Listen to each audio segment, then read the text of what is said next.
योगेंद्र जी ने काव्य पाठ छोड़ा था, तब ये बहस चल रही थी मंच से कि कौन पढ़ेगा, तो मुझे कहा गया था, लेकिन मेरा मन था कि उस जगह स्वयं श्रीवास्तव पढ़े, और स्वयं ने अपनी भूमिका इतनी अच्छी दिखाई कि एक बार आपकी संपूर्ण तालियां स्वयं के लिए करनी चाहिए। आपके जैसे का वो बेटा जो पूरे देश में नाम कर रहा है, इतनी कमजोर तालियों की मुझे उम्मीद नहीं थी। मैं स्वयं के लिए तालियां, बहुत अच्छा स्वयं ने पढ़ा। एक गीत सुनाने का मेरा मन है, वो मैं सुनाती हूँ। नया गीत है, पहली बार उन्नाव में पढ़ी हूँ। आदरणीय विधायक जी यहाँ बैठे हैं। पिछली बार जब मैं आई थी तो मैंने 2 मुक्तक नए यहाँ से पढ़ना शुरू किए थे, और वो पूरे वर्ष उस मुक्तकों को पूरे देश ने प्रेम दिया।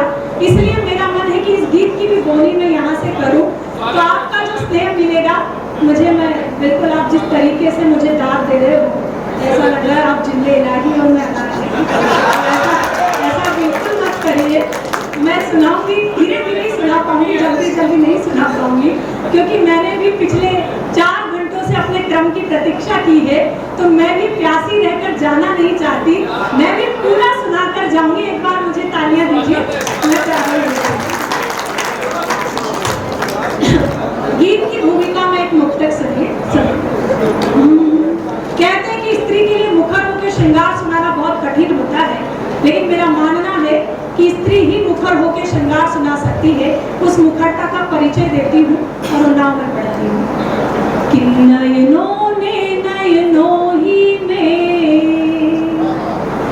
मदिरा खोली रात भर,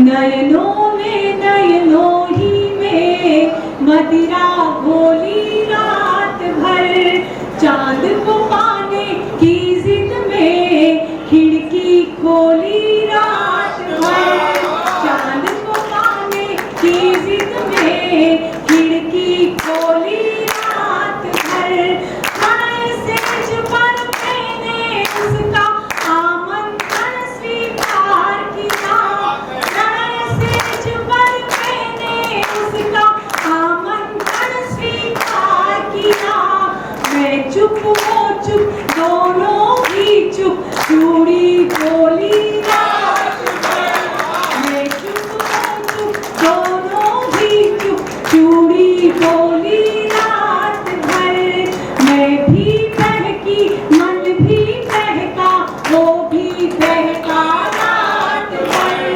सिलवट सिलवट एहसासों पर यौवन बहका रात भर, मरियाना ने मौन तोड़ा, दोनों के स्वर मुखर हुए, उसमें महकी मैं और वो, मुझ में महका रात भर, उसमें महकी मैं और वो, मुझ में महका रात भर, मुझ में महका रात भर, मुझ में महका रात भर।